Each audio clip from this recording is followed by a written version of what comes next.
Bonjour à tous, alors je vous propose aujourd'hui un exercice de révision des normes typographiques dans une lettre commerciale. Donc rappelez-vous, en classe, nous avons vu comment rédiger et dactylographier un courrier type professionnel. Nous avons d'abord réalisé une lettre de motivation qui pouvait être jointe à votre CV. Ensuite, nous nous sommes exercés à différentes lettres commerciales rédigées, dactylographiées pour le centre sportif de Warren. Alors aujourd'hui, je vous propose un courrier qui est rédigé par l'entreprise Arevent, location de chapiteaux, et qui est destiné à Florent Delchambre du centre sportif de Warren. Vous avez ici l'ensemble de la lettre avec les différentes mentions, que ce soit objet, corps de lettre, signature. Et dans ces mentions, des erreurs se sont glissées. Ce sont des erreurs de normes typographiques. Donc vous savez que dans une lettre commerciale, toutes les mentions ont une manière spécifique de s'écrire.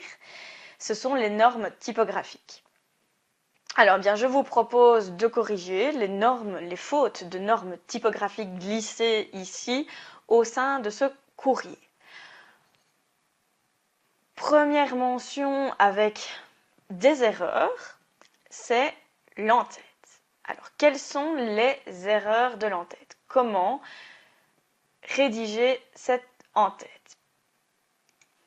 Première erreur, c'est la virgule entre le nom de la rue et le numéro de boîte postale. Jamais de virgule entre ces deux éléments. Deuxième erreur, c'est la localité, oui, qui doit être absolument en majuscule. Dernière erreur majeure ici dans l'entête, c'est l'inscription du numéro de TVA. Vous voyez qu'entre les chiffres, il y a des points.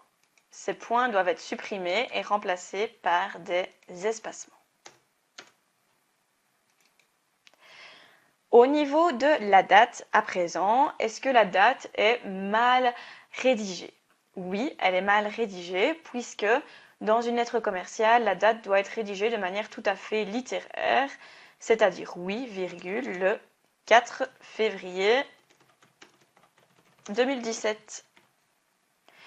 Donc nous aurons toujours 4 seulement en un chiffre, pas de 0 devant, février en toutes lettres et l'année 2017 en 4 chiffres également, millésime, 4 chiffres, on n'inscrira jamais seulement 17. Mention suivante, alors comment se nomme cette mention? C'est la souscription, l'adresse du destinataire. Quelles sont les erreurs glissées dans cette mention? Première erreur, c'est le nom de famille, Delchambre, qui doit être en minuscule. Pourquoi? Car ici, on ne pouvait pas confondre le prénom et le nom. Si nous avions eu monsieur Florent Louis, Louis aurait été en majuscule, puisque les deux peuvent être confondus. Ici, pas de confusion, minuscule. Centre sportif Edmond Le Burton, pas d'erreur. Rue des Prés 43, 2 erreurs. La première, la virgule. La deuxième, une majuscule après. Donc, le nom des rues prend toujours une majuscule.